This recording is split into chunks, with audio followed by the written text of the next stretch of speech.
का नाम है, जय भीम। 34 टोटल लेण्या आहेत आणि सरांनी सांगितलं 12 लेण्या या बौद्ध आहेत. इथे सगळ्याच लेण्या या श्रमण परंपरेच्या आहेत. इथे ज्या लेण्या आहेत त्या सगळ्याच श्रमण परंपरेच्या आहेत. मी काय शब्द वापरतो? श्रमण परंपरा.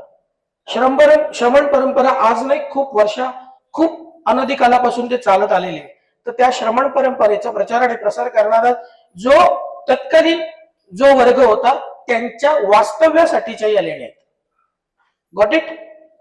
जे लोक सांसारिक जीवन त्यागून तत्वज्ञानाचा प्रचार प्रसार करत होते, समाजामध्ये जाऊन तत्वज्ञानाचा प्रचार प्रसार करत होते, त्यांच्या वास्तव्यासाठीचे या जे तत्वज्ञान, तत्कालीन तत्वज्ञान समाजामध्ये प्रचार आणि प्रसार करणारा जो वर्ग होता, जो सांसारिक जीवन त्यागलेलं होतं.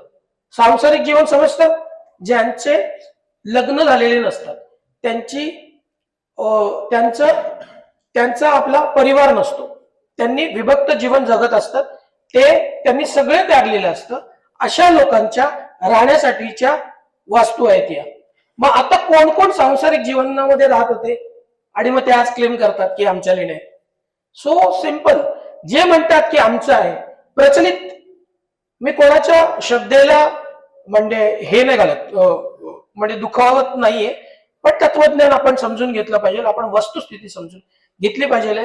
तुम्हाला या लेण्या कोणी बांधल्या म्हणून प्रसिद्ध आहेत, जे आपल्या जनरल लाईफ मध्ये आपण म्हणतो पांडवांनी बांधलेत.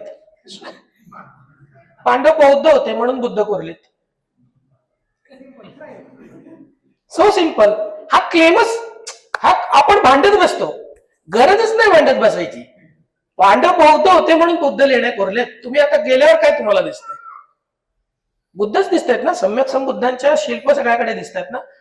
तुम्ही त्याच्यात पडूच नका, तुम्ही त्या गोष्टींमध्ये जाऊ नका की या लेण्या कशा आमच्या आहेत आणि कशा तुमच्या नाहीयेत. हा एकदम इझिली तर्क आहे की इथे जो वास्तव्याला राहणारा जो होता बुद्ध तत्वज्ञानाचा प्रचार प्रसार करणारा जो भिक्खू वर्ग होता, त्यांच्या राहण्यासाठीच्या या लेण्या आहेत, जे त्यांनी सांसारिक जीवन त्याच माणसांना गरज होती ना, ज्यांचे सांसारिक जीवन होते ते संसाराच्या बरोबर राहत होते ना, त्यांना या वास्तूंची गरज काय होती? तर या वास्तूमध्ये तेच लोक राहत होते ज्यांना आपली स्वतःची वास्तू नव्हती. आणि बुद्ध धम्माचा प्रचार प्रसार करणाऱ्या भिक्खू संघाला देखील नियम होते की त्यांनी इथे किती दिवस राहायचे. म्हणजे एकदा आपला बाळ विस्तार आणला आणि ह्याच्यात टाकून दिला आणि राहिला असं नव्हतं. विनय पिटकाच्या अनुषंगाने त्यांना दर 3 दिवसांनी भिक्षाटनासाठी बाहेर जायचं आणि 3 दिवसांनी हे एक जागा सोडून द्यायची. त्यांना मॅक्स टू मॅक्स 3 दिवस राहू शकतात. वर्षावासाच्या काळामध्ये, वर्षावास म्हणजे समजतं ना, आता आपण सर्वजण विहारांमध्ये जातो, तर विहारामध्ये आपल्याला सगळ्यांनाच माहितीये वर्षावास कशाला म्हणतात. वर्षा म्हणजे पाऊस, वास म्हणजे राहणे. वर्षावासाच्या काळामध्ये ते लोक 3 ते 4 महिने लेण्यांमध्ये कंटिन्युअसली राहायचे. तो निर्बंध होता, ते नियम होते, सम्यक बुद्धांनी घालून दिलेले नियम होते की वर्षावासाच्या काळामध्ये तुम्ही स्ट्रिक्टली कुठेही बाहेर जायचं नाही.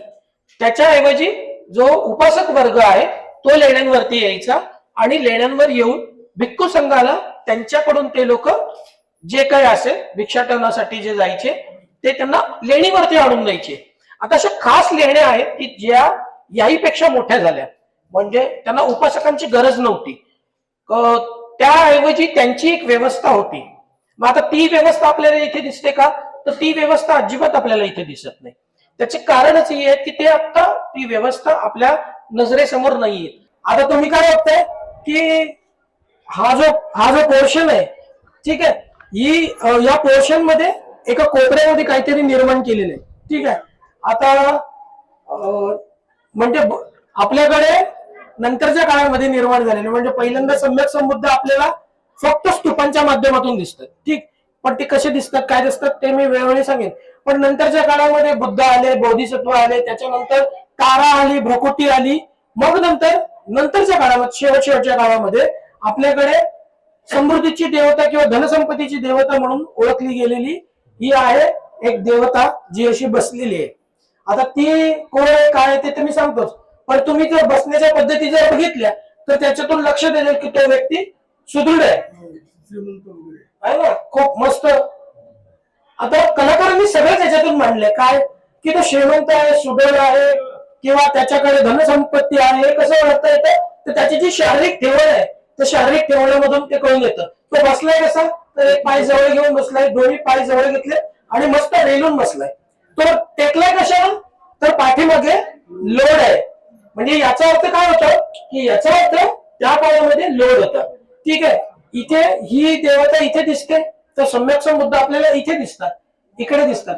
आधी हे कोरलं गेलं, इकडे ह्याला बनवलं गेलं आणि नंतर या बाकीच्या गोष्टींना कोरलं गेलं. जसं जसं धम्मदान येत गेलं भिक्खू संघाकडे, भिक्खू संघाला ज्याची गरज होती त्या त्यांनी निर्माण केल्या. आता तिकडे तुम्हाला जसं सांगितलं की ते एक मंडप होतं त्याच्यामध्ये खोल्या निर्माण केल्या नंतरच्या काळात गरज होती म्हणून. तर नंतरच्या काळामध्ये जो जांबाल नावाचा देवता होता, याला जांबाल पण म्हणतात. ठीक आहे, असंच तुम्हाला दुसऱ्या पंथामध्ये पण तो दिसेल. तर ते जांबाळ जो आहे तो आपल्याला इथे दिसतो, जो धनसंपत्तीचा आहे, त्याच्याकडे पैसे असतात, जो खूप समृद्ध असतो तर तो दिसतो. ही मोठ्याने लगडलेली त्याची माळा असते नेहमी आणि त्याच्या डोक्यावर मुकुट असतो. आता हे मुकुट, माळा, तो बसलाय, ह्या सगळ्या तत्कालीन लोक वापरत होते. त्यावेळेचे लोक वापरत होते, त्यांना जे वापरायचे ते होते तेच त्यांनी दाखवले, काल्पनिक नव्हते. ते लोक जे वापरत होते त्या सगळ्याच गोष्टी त्यांनी मांडलेल्या. आता इथे पाठीमागे ह्याला कधी काही रंगवलेलं होते सगळं. हे आज तुम्ही सगळं बघणं झालंय, सगळं नष्ट झालंय, हे जे बघताय ना असं काही नव्हतं. इथे छानपैकी रंगवलेलं होतं. आता रंगवलेल्याची पुरावे कुठे इथे तर तुम्हाला इथे दिसत नाही, पण हे रंगवलेलं होतं. आता रंगवलेलं होतं तुम्ही इथे बघितलं ना, इथे हा पोर्शन बघितलं ना, इथे हे काळं दिसतं, पापुद्रे दिसतात, इथे पापुद्रे दिसतात. तो हा ह्याला गिलावा म्हणतो आपण. गिलावा जे जुने लोक आहेत त्यांना माहिती असेल गिलावा म्हणजे काय. लेपन करतो आपण, लाकडांची घरं, कुरांची घरं जी होती त्याला सॉफ्ट करण्यासाठी ते लेपन केलं जायचं. तर ही प्रक्रिया कधी केली जाते जेव्हा रंगायचं असतं, रंगवायचं असतं तेव्हा. तर ते रंगवलेलं होतं, याचे पुरावे तुम्हाला इथे दिसतात. हा दगड कोणता आहे, या लेण्या सगळ्यात ज्या काही निर्माण झाल्या हा दगड कोणत्या याच्यात निर्माण केल्या गेल्या तर हा स्पेशली दगड आहे, ह्याला म्हणतात बेसाल्ट. ज्याला सह्याद्री आपण म्हणतो, सह्याद्रीची रांग म्हणजे उल्कापात होऊन जो दगडाची रांग तयार झाली, डोंगर रांग तयार झाली, त्याला त्याच्यामध्ये जो दगड आहे त्याला बेसाल्ट म्हणतो. बेसाल्ट मध्ये खूप वेगवेगळे व्हेरिएशन्स पण आहेत. असं नाही की फक्त बेसाल्ट म्हटलं की एकच बेसाल्ट आहे. तर बेसाल्टचे त्याचे वेगवेगळे त्याच्या जाती येतात असं आपण म्हणू. तर त्याच्यामध्ये कधी कधी आता तुम्ही वेरूळवरती आलात तर वेरूळचा दगड याच्यामध्ये तुम्हाला काय दिसतं तर पांढरे पांढरे टिपके दिसतात. इथे काय दिसतं की तुम्हाला असे बबल्स दिसतात, होल्स दिसतात. हे काय आहे की लावा जेव्हा थंड झाला त्याच्यातून जेव्हा त्याच्या वाफा बाहेर पडल्या तर ते जे काही वाफा जाण्याच्या ज्या जागा होत्या त्याच्यामुळे ते होल्स निर्माण झाले. ठीक आहे, त्याच्यामुळे हे झालं. हाच दगड बेसाल्ट दगड तुम्ही जर अजंठाला गेला तो कसा आहे एकदम काळसट आहे, राखाडी काळसट दिसतो. पण तुम्ही जर मुंबईला गेला तर तो बेसाल्ट दगड कसा आहे तर तो भुसभुशीत आहे. तुम्ही जर माझ्या बरोबर कोण कोण वेरूळला आपल्या ह्याला आलेत कानेरीला तर त्याच्यावर बघितलं असं तर असं भुसभुशीत आहे, कारण त्याच्यामध्ये जी राख आणि हे ते सगळं मिसळलेलं होतं. हा प्युअर जो लावा असतो त्या लाव्यातून तयार झालेला दगड आहे आणि हा दगड अतिशय चांगला असतो म्हणजे लेणी कोरण्यासाठी किंवा तुमचं मूर्ती कोरण्यासाठी, कारण हा टिकतो सुद्धा आणि कोरण्यासाठी चांगला सुद्धा आहे. तर याच्यामध्ये सम्यक संबुद्ध आपल्याला इथे दिसतात. कुठे दिसतात, इथे दिसतात, बाजूला इथे दिसतात. कारण तोपर्यंत मोठ्या प्रमाणामध्ये जो व्यापारी वर्ग आहे त्यांना संतुष्ट ठेवण्यासाठी या व्यक्तीची निर्मिती झालेली आहे. तर हा कोण आहे, हा जांबाल आहे. ठीक आहे, तर जांबाच्या वेळेला त्याची सहचारणी पण येते कधी कधी, त्याची सहचारणी तुम्हाला नंतर दाखवेल. आता इथे कोण दिसतात आपल्याला, सम्यक संबुद्ध दिसतात. ज्यांना दिसत नाही त्यांनी असं क्रॉस व्हायचा प्रयत्न करू नका, खाली जाल. तर इथे सम्यक संबुद्ध दिसतात आपल्याला. कशा दिसतात तर त्यांनी मांडी घालून बसलेले.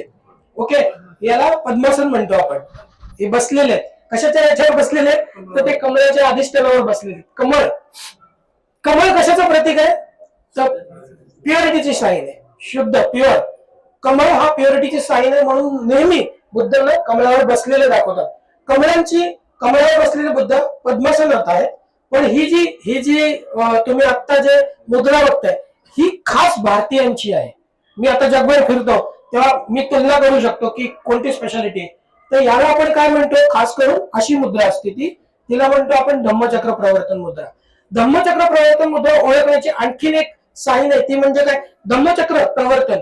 धम्म कधी पहिल्यांदा सांगितलं आणि कुठे सांगितलं? सारनाथला. तिथे काय त्या त्या वनाला काय म्हणतात? ऋषीपतन. ऋषीपतन. तर त्याला म्हणतात मृगदय वन. मृगदय वनाची ओळख किंवा मृगदय वनाची आठवण किंवा मृगदय वनाची कृतज्ञता त्यांनी शिल्पकारांनी कशातून कोरली? तर तुम्ही इथे खाली पॅनल बघितलं तर इथे एक सिंह दिसतो, इथे एक सिंह दिसतो आणि इथे 2 हरण दिसतात आणि मध्ये काय आहे? तर तो धम्मचक्र आहे. तो धम्मचक्र जनरली फ्लॅट दाखवतात असं समोर. ओके, फ्लॅट असं समोरून दाखवतात. पण इथे स्पेशल आहे की तो असं दाखवलाय, गतिमान आहे. म्हणून इथे काय दिसतं तुम्हाला? 2 हरण. म्हणजे हा कुठला आहे? तर तो आहे मृगदाय वनाचं. मृगदाय वन होतं. कुठलं होतं? मृगांचं. मृग म्हणजे हरिण. ते दिसतं इथं तुम्हाला. तुम्हाला फार काही डोकं लढवायची गरज नाही, शिल्पकारांनी सगळं मांडलेलं आहे. याच्यामध्ये पद्मासनात बसले. इथे काय आहे? तर त्यांची धम्मचक्र प्रवर्तन मुद्रा आहे. ही धम्मचक्र प्रवर्तन मुद्रा खास करून भारतात दिसते. मग श्रीलंकेत वेगळं काहीतरी दिसतं, थायलंडमध्ये वेगळं काहीतरी दिसतं. श्रीलंकेमध्ये काय दिसतं आपल्याला? तर जनरली तुम्हाला श्रीलंकेमध्ये महापरिनिर्वाण मुद्रा दिसते. आता महापरिनिर्वाण मुद्रा म्हणजे काय? झोपलेली अवस्था आहे. महापरिनिर्वाण झालेलं आहे. महापरिनिर्वाण म्हणजे बुद्धांचं निर्वाण प्राप्त झालेलं आहे. हे पण ओळखण्याचे साईन आहे. बुद्ध असे झोपलेले आहेत आणि पहुडलेले आहेत. बुद्ध निर्वाण प्राप्त केले आणि निर्वाण प्राप्त होण्याच्या आधीच्या 2 कशाच मुद्रा आहेत. स्पेशली थोडस अभ्यास केला की ते लक्षात येतं. म्हणजे महापरिनिर्वाण मुद्रा कशी ओळखायची आणि महापरिनिर्वाण होण्याच्या आधीची अवस्था कशी ओळखायची ते पण आहे. इथे तुम्हाला महापरिनिर्वाण मुद्रा इकडे दिसत नाही, ती फक्त अजंठामध्ये दिसते एका विशिष्ट लेणीमध्ये. ती पण नंतरच्या काळात 5व्या शतकाच्या नंतरच्या काळामध्ये. तर तुम्हाला इथे कोण दिसतं? सम्यक संबुद्ध असतात. सम्यक संबुद्धांचे हात कसे आहेत? त्या धम्मचक्र प्रवर्तन मुद्रेमध्ये चेहरा बघणं केलेला आहे आम्ही. आम्हाला काही गरज नाही बुद्धाची, म्हणून आम्ही तोडून पण टाकलंय. नेमके नाक, ओठ सगळे तोडून टाकले. कान कसे आहेत ते दिसतं. बुद्धांच्या पाठीमागे काहीतरी गोलाकार दिसतं. त्याला काय म्हणतो आपण? त्याला म्हणतो आपण प्रभावलय. प्रभावलय. तो प्रभावलय कशासाठी असतो? की ज्यांची आभा खूप प्रसन्न आहे, ज्यांनी खूप आंतरिक शांती मिळवलेली आहे, म्हणून त्यांचा चेहरा कसा आहे? खूप तेजपुंज आहे. हे तेजपुंज दाखवण्याची पहिली जी सुरुवात झाली ती कोणाकडून झाली? तर नो डाऊट सम्यक संबुद्ध. त्याच्यावर यांच्या डोक्याच्या पाठीमागे काय दिसतो आपल्याला? प्रभावलय. तो कसा आहे? तर तो गोलाकार आहे. भारतात तो गोलाकार आहे. भारताबाहेर कसं आहे? तर भारताबाहेर तो असं लंब आहे. मग तो फक्त चेहऱ्याच्या पाठीमागे नाही, तर नंतरच्या काळामध्ये श्रीलंकेमध्ये तुम्ही जाल तर तो असा पूर्ण शरीराच्या बाजूला पण आहे. त्याला प्रभावलय म्हणतो. आज जरी चित्रांमध्ये कोणाचा ज्यांचं आहे त्यांचं दाखवतात चित्रामध्ये, पण त्याची सुरुवात मात्र कुठून केली गेली? तर नो डाऊट ते सम्यक संबुद्ध आहेत. आता इथे बुद्ध दिसतात आपल्याला. बुद्ध आहे, पद्मासनात बसले, धम्मचक्र प्रवर्तन मुद्रा आहे. पण आता इथे 2 कॅरेक्टर आणखीन दिसतात आपल्या बाजूला. ते कोण आहेत?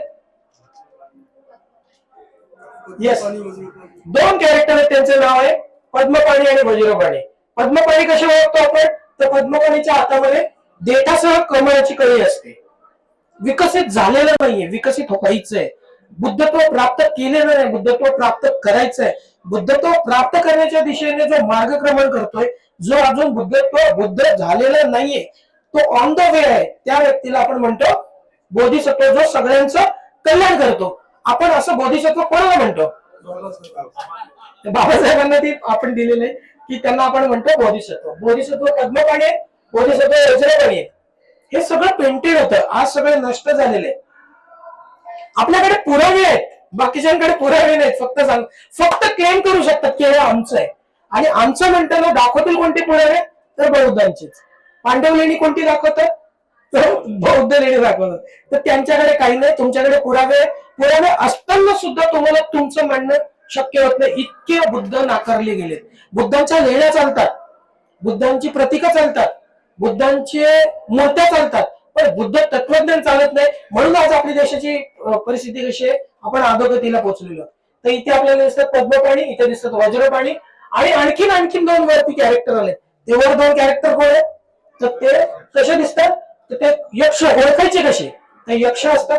ते ओळखण्याची सायन्स म्हणजे ते असे बुटके असतात आणि गुडगुडीत असतात आणि नाक फेंदरा असतो आणि जाडजूड असतात, डोळे असे मोठे असतात आणि त्यांचे कुरळे केस असतात, नाक फेंदरा असतो, बटबटीत असे त्यांचे डोळे असतात, जाड असतात, असे ते लोक असतात. ते वरून हवेतून उडत येत असतात. त्यांच्याकडे कधी कधी परडी असते, फुलांची परडी असते, कधी कधी त्यांच्याकडे माळा असते. ते सम्यक संबुद्धांच्या स्वागतासाठी येत असतात. फुलमाळा तुम्हाला इथे वर दिसते, याच्यामध्ये हातामध्ये कळी आहे. ते सम्यक संबुद्धांना वंदन करायला आलेत, आकाश मार्गे आलेत. कुठून? आकाशातून. म्हणून ते आकाशातून दाखवले. आकाश कन्सेप्ट आपलीच आहे, लक्षात घ्या. आकाश, स्वर्ग, बऱ्याच गोष्टी आहेत त्या आल्यावर सांगेन मी. तर तुम्हाला आकाश मार्गे आलेले ते यक्ष दिसतात, हवेतून उडत आलेत, झरझर आलेत. म्हणून त्यांच्या अंगावरचे जे वस्त्र असतात ते नेहमी उलट्या दिशेने उडतात. पक्षी जेव्हा उडताना त्यांचे पाय कसे असतात, ते मागे दुमडलेले असतात. तर तसेच ते दिसतात तुम्हाला, आणि त्यांचे कपडे उडताना दिसतात. हे सगळे कन्सेप्ट आहेत. हे सगळे हे ऍक्च्युअल मध्ये होऊन न गेले. हे ऐतिहासिक पुरुष नाही, ही व्यक्ती फक्त ऐतिहासिक आहे. नंतरच्या काळामध्ये कन्सेप्ट आहे. यात जो कलाकार असायचा, तो जो स्पेशल कलाकार असायचा, तो अगदी शेवटी जायचा. दिसतं तुम्हाला ते कसं ओळखू शकता तुम्ही? तर एक ढोबळ आकाराचा दगड ठेवला जातो, सोडला जातो. दिसतं ना? ढोबळ आकाराचा दगड सोडलाय. आणि जो फाईन आर्टिस्ट नाही, तर जो सुरुवाती, सर काय सापडलं तर मला पण सांगा. हो सर, तुम्हाला काही सापडलं तर मला पण सांगा नंतर. तर जो बेसिक दगड काढणारा जो कारागीर होता, तो आधी जातो, मोठा मोठा दगड काढतो, जागा मोकळी करतो. त्याच्यानंतर दुसरा कारागीर जातो, तो एक ढोबळ दगड ठेवतो. आता पहिला येणारा जो दगड काढणारा जो माणूस असतो, तो त्याच्याकडे मोठी चिनी असते, मोठा आकार असतो, कारण त्याला मोठा दगड काढायचा असतो. त्याच्यामुळे मोठ्या चिनीचा घाव पडतो. मोठी चिनी असते, मोठी घन असतो. तो अतिशय कष्टाचं काम असतं. ते आधी येतो, तो एक जागा मोकळी करतो. त्याच्यानंतर जो दुसरा येतो, तो त्याची छिन्नी आणि हातोडी, त्याची साईज पण कमी होते. त्याच्यामुळे तेवढे स्टोर्स असतील ते छोटे दिसतील. ठीक आहे. आता एक फाईन आर्टिस्ट येतोय, म्हणजे आता प्रत्यक्ष कलाकार येतोय, ज्याला आता प्रत्यक्ष शिल्प घडवायचे. ठीक आहे. तर शिल्प घडवताना काय करतो? मग तो तुम्हाला एकदम बारीक बारीक काम पाहिजे ना. मग बारीक काम करायचंय तर मग तो काय करणार? छोटी चिन्नी वापरणार, छोटी हातोडी वापरणार. ते छोटे चिन्नीचे घाव तुम्हाला इथे दिसतील. हे जे मार्ग दिसतात, ओके, ते छोटे मार्ग दिसतात. इथे तुम्हाला मोठे मार्ग दिसतील, कारण मोठा याला काही कलाकाराला याला काही काम नाहीये. याला फक्त दगड काढायचंय आणि याला मात्र परफेक्ट काम करायचंय. त्याच्यामुळे तो एकदम नाजूकपणे काम करतो. एकही घाव इकडचं तिकडे होता कामा नये, इतक्या एकाग्रतेने, एवढ्या तल्लनतेने ते लोक काम करतात. त्याच्यामुळे तुम्हाला आता पेन्सिलने असं काढलं म्हणून खोडूया आणि मग असं करूया असं अजिबात नाही. त्यांच्याकडे जसं आपल्याकडे बुद्ध तत्वज्ञान शिकवलं जातं, जसं खगोलशास्त्राचा अभ्यास शिकवला जातो, जसं आपल्याकडे वैद्यकीय त्यावेळेला शिकवलं जात होतं, तसंच शिल्पकला देखील शिकवली जात होती. आणि ते शिल्पकला शिकवल्या गेल्या कारणानेच तुम्हाला जे आर्टिस्टन्स आहेत त्यांचं काम एकदम फाईन दिसेल. तुम्हाला ओबडधोबड कुठे दिसणार नाही. नंतरच्या काळात जे उचलून ठेवलेली जी शिल्प दिसतात, त्यांचं काम कोणाचा तरी मोठाच दिसतोय, कोणाचा चेहरा शरीरापेक्षा जास्त मोठा दिसतोय, कारण ते नंतर कलाकार नष्ट झाले, एक पिढी नष्ट झाली. पण जे फाईन आर्टिस्टन्स होते ते चांगले होते. ही अपूर्ण शिल्पातून आपल्याला ते दिसतं. हे कधी कधी रंगवले जातं, रंगांचे अवशेष तुम्हाला आजही इथे दिसतात. ठीक आहे. ही एक सेल होती. आता लेणी कोरण्याची परत तुम्हाला ते कन्सेप्ट दिसेल. हा इकडे बाहेर कोरलेला आहे, बाहेर डिझाईन केलेली आहे आणि आतमध्ये अपूर्ण काम आहे. ज्या वेळेला ही लेणी निर्माण झाली तेव्हा हे नव्हतं. हे नंतरच्या काळात त्यांना जेव्हा गरज लागली तेव्हा त्यांनी तयार केलेलं आहे. ठीक आहे. आता हे कसं ओळखता येतं आपल्याला? तुम्ही हे जर बघितलं, हे सारखंच दिसतं तुम्हाला, आणि नंतर ओबडधोबडपणे हे कोरलेलं, कारण इथे नव्हतीच ना कधी. ही नंतरच्या काळात त्यांना गरज लागली म्हणून त्यांनी तयार केलेली.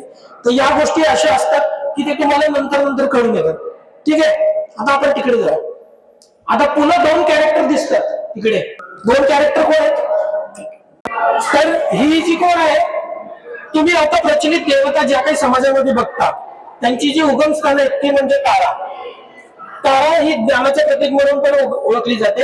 ही बोधिसत्व पद्मपाणी यांची सहचारिणी असते आणि तिच्या हातामध्ये नेहमी कळी असते देठासह. दोन कॅरेक्टर्स नेहमी बाजूला बाजूला असतात बोधिसत्व पद्मपाणीच्या बाजूला. एक असते तारा, एक असते भ्रुकुटी. आता तारा ओळखण्याची चिन्ह असतात आणि भ्रुकुटी ओळखण्याची पण चिन्ह असतात. तारा आणि भ्रुकुटी वेगवेगळे ओळखले जातात. तर ते कसे ओळखले जातात मी सांगतो नंतर. आता आपण मगाशी म्हटलं की बुद्धांना कशावर दाखवतो आपण, तर कमळाच्या अधिष्ठानावर दिसतो. आता त्या उभ्या अवस्थेमध्ये आणि वर अभयमुद्रेमध्ये हात आहे, एका हातामध्ये देठ पूर्ण कळी आहे आणि ते परत आता इथे काय खाली दिसते तुम्हाला, कमळ आहे. त्या कमळाच्या अधिष्ठानावर उभे. ठीक आहे, असा एक कन्सेप्ट नंतर त्यांनी कोरलेला आहे. आधी नव्हतं, जेव्हा हे कोरलं गेलं तेव्हा नव्हतं. ही प्लेन भिंत होती, पण त्यांना वाटलं की काहीतरी कन्सेप्ट आपण टाकायला पाहिजेत. त्याच्यानंतर त्यांनी कन्सेप्ट टाकलेली. आधी ही भिंत प्लेन होती. ठीक आहे, आता ही साधारण 7वे-8वे शतक उजाडलेलं होतं. कसं ओळखता येतं आपल्याला, तर ही जी स्तंभ आहेत, या स्तंभांवरती जे आमलक आहे, ही डिझाईन आहे, याला आमलक म्हणतो आपण. या आमलक म्हणजे आवळा जो असतो, आवळा, त्या आवळ्याची प्रतिकात्मक स्वरूप आहे. ओके, त्याचं आहे. ते खाली जे दिसतात तुम्हाला ते समोर तुमच्या, तर ते यक्ष आहेत. ते यक्षगण आहेत, ते खालच्या स्तरातले असतात म्हणून तुम्हाला यक्ष दिसतात. आता हे बघितल्यानंतर तुम्हाला मंदिरांची आठवण येत नाही का? तर लेणी निर्माणीच्या नंतरच दुसरा टप्पा जर काही असेल तर ते म्हणजे मंदिर स्थापत्य. नंतर पहिला टप्पा तुमचा लेण्या, दुसरा टप्पा मंदिर, असा तो कन्सेप्ट आहे. ठीक आहे, आता हा प्रदक्षिणा पथ आहे. आपण थेट बुद्धांना जात नाही आहोत समोर, तर आपण प्रदक्षिणा घालूनच मग जाणार आहोत. ठीक आहे, नंतरच्या काळामध्ये त्यांना जे जे वाटलं, आता इथे बुद्ध आहेत.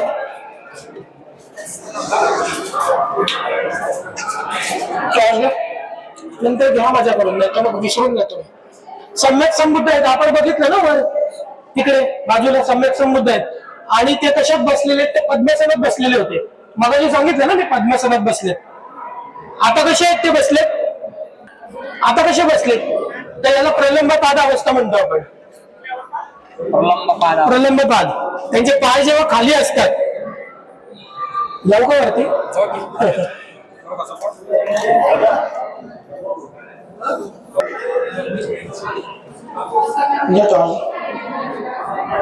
बरं, या सगळ्या बाकीच्या कन्सेप्ट सारखेच आहेत. त्यांच्या पाठीमागे प्रभावालय बुद्ध बसलेले. आता इथे यांना आपण काय म्हणतो, स्पेशली इथे जेव्हा बुद्ध आपण बघतो, यांना आपण शास्ता म्हणतो. काय म्हणतो? शब्द ऐकलंय? शास्ता म्हणजे काय? ज्याचं शासन चाललंय. आता बुद्धांनी तर सगळे गृहत्याग केलेले, सगळे सोडलेले आहे. मग यांचं कोणतं शासन चालू आहे? ते यांचं धम्मशासन चालू आहे, म्हणून त्याला शास्ता म्हणतात. एक पंथ होता जो बुद्धांना शास्ता या कन्सेप्ट मधूनच बघत होता आणि त्यांचं शासन चालू आहे. आणि ते सिंहासनावर बसलेले. कशावर? सिंहासन आधी ऐकलं कोणाकडे? तर सिंहासनाची कन्सेप्ट कुठे होती? तुमच्याकडे होती. ती कशी ओळखता येते आपल्याला सिंहासन? तर तुम्ही जर बघितलं, खाली कोण दिसतंय? दिसतंय? हे 4 सिंह होते. यांना शाक्यमुनी पण म्हणतात. काय म्हणतात? शाक्यमुनी. शाक्यांना खूप अभिमान होता की आमच्या कुळामध्ये असा व्यक्ती जन्माला आला जो सर्वश्रेष्ठ आहे. तो कसा आहे? जसं प्राण्यांमध्ये सर्वश्रेष्ठ कोण असतो? सिंह. तसं आमच्या कुळामध्ये जन्माला आलेला जो व्यक्ती आहे तो कसा आहे? नरसिंह आहे. काय आहे? नरसिंह. बुद्धांचं एक नाव आहे नरसिंह. नरसिंह दाता आहे. ठीक आहे. तर इथे बाजूला तुम्हाला पण दिसते, मी आता ते कन्सेप्ट समजवलं. हे आहे बोधिसत्व.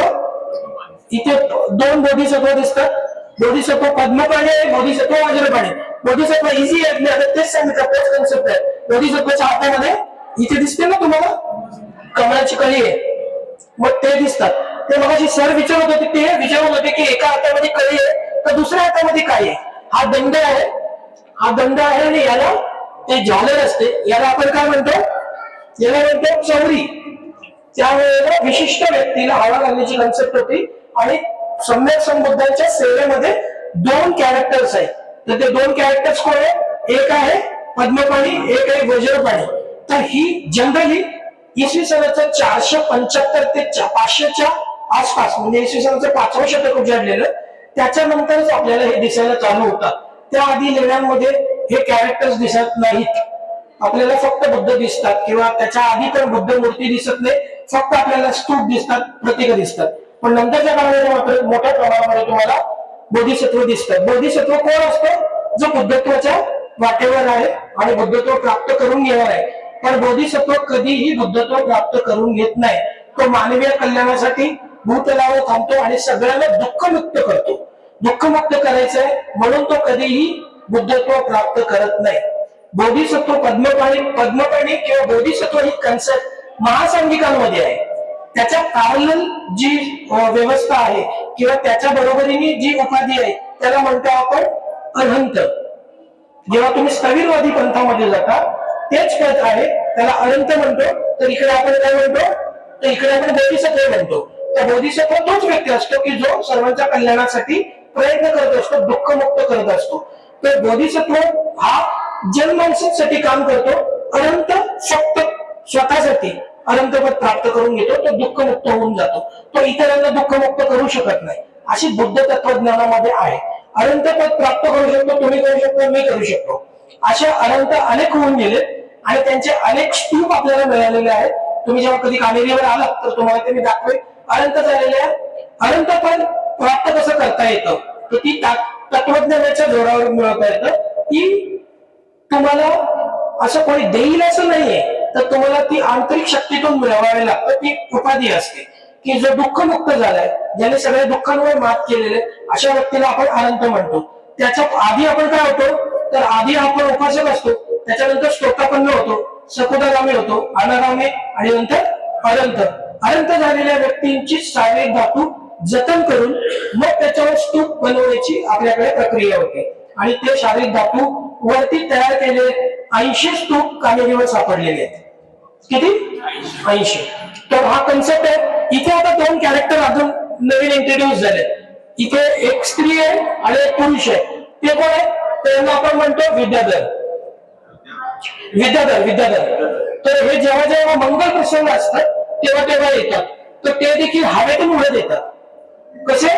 हवेतून उडत येतात. हवेतून उडत येतात म्हणून त्यांचे पाय बघा दुमडलेले आहेत, दिसतात ना? दोघांचे पाय असे दुमडलेले आहेत. एका हातामध्ये परडी आहे, ते बुद्धांच्या स्वागतासाठी येतात. ते मंगल प्रसंगी नेहमीच येत असतात. म्हणून हे 2 तुम्हाला नेहमी तुम्हाला सिमेट्रिकल दिसेल. तुम्हाला एकच कॅरेक्टर दिसणार नाही, सिमेट्रिकल दिसेल. इथे जर बोधिसत्वच्या वरती डोक्यावर तुम्हाला ते 2 दिसतात कॅरेक्टर, तर तुम्हाला इथे पण 2 कॅरेक्टर दिसते, है ना? हे बसलेले आहेत. आता आपण इथे मात्र हवेतून ओढत येताना दिसते. तर त्यावेळेचे जे लोक होते त्यांना या कन्सेप्ट खूप क्लिअर माहिती होत्या आणि ह्युमन बॉडी जी होती त्यांना उत्तम प्रकारे दगडात कोरता येत होतं. आणि हे नुसते उभे नाही, त्याचे ठोकळ्यासारखे उभे नाही, तर त्यांच्यामध्ये मुवमेंट पण तुम्हाला दिसेल. इथे मुवमेंट करतायत, हवेतून ओढत येत आहेत. हे सगळे जबरदस्त आहे, हे सगळे दगडात कोरलेले आहे. आज जरी ते बघणं झालेलं असलं तरी त्यावेळेला हे सगळं जबरदस्त, सगळं पिक्चराइज होतं, म्हणजे सगळं मुवमेंटेबल आहे, असं सगळं होतं. ठीक आहे, आज आपल्याला ते सगळे नष्ट झाले. ही नंतरच्या काळात तयार झालेली लेणी आहे. ही कशी ओळखायची? तर सुरुवातीच्या काळातल्या जेवढ्या पण लेण्या होत्या त्यांचे स्तंभ जे होते ते अष्टकोनी होते. अष्टकोनी स्तंभ का असतात? त्याचं कारण असं आहे की अष्टांगिक मार्गाला समर्पित असलेल्या कारणाने जे स्तंभ असतात ते कलणारे असतात आणि थोडेसे आतल्या बाजूला झुकतात, म्हणून ते अष्टांगिक मार्गाला असल्या कारणाने त्याला अष्टकोनी असतात. नंतर ते डेकोरेटिव्ह होत गेले, ते टप्प्याटप्प्याने डेकोरेट झाले, ते बाकीच्या लेण्यांवर बघायला मिळतं. पण नंतरचा शेवटचा टप्पा हे हायली डेकोरेटेड आहे, ऑर्नामेंटेशन केलेलं आहे. मोठ्या प्रमाणामध्ये तुम्हाला दान दिलं आणि मोठ्या प्रमाणामध्ये मग त्यांनी कोरीव काम केलं. हे सभा मंडप आहे. मग मोठ्या प्रमाणामध्ये आतमध्ये तुम्ही गेला की तिकडे तुम्हाला कोण दिसतं? तर सम्यक संबुद्ध दिसतं. पूर्वी तसं नव्हतं. पूर्वी फ्लॅट लेडी होती, समोर तुम्हाला डायरेक्ट स्तूप दिसतो, पाय ठेवलं की डायरेक्ट तुम्हाला बुद्धांजवळ जाता येत होतं. आता मात्र तसं नाही. आता तुम्हाला जायच्या आधी सभामंडपातून आतमध्ये जावं लागतं. त्याच्यानंतर मग एक अँटी चेंबर आहे, त्या अँटी चेंबर मध्ये आतमध्ये जावं लागतं. आता आपण अँटी चेंबर मध्ये जाऊया.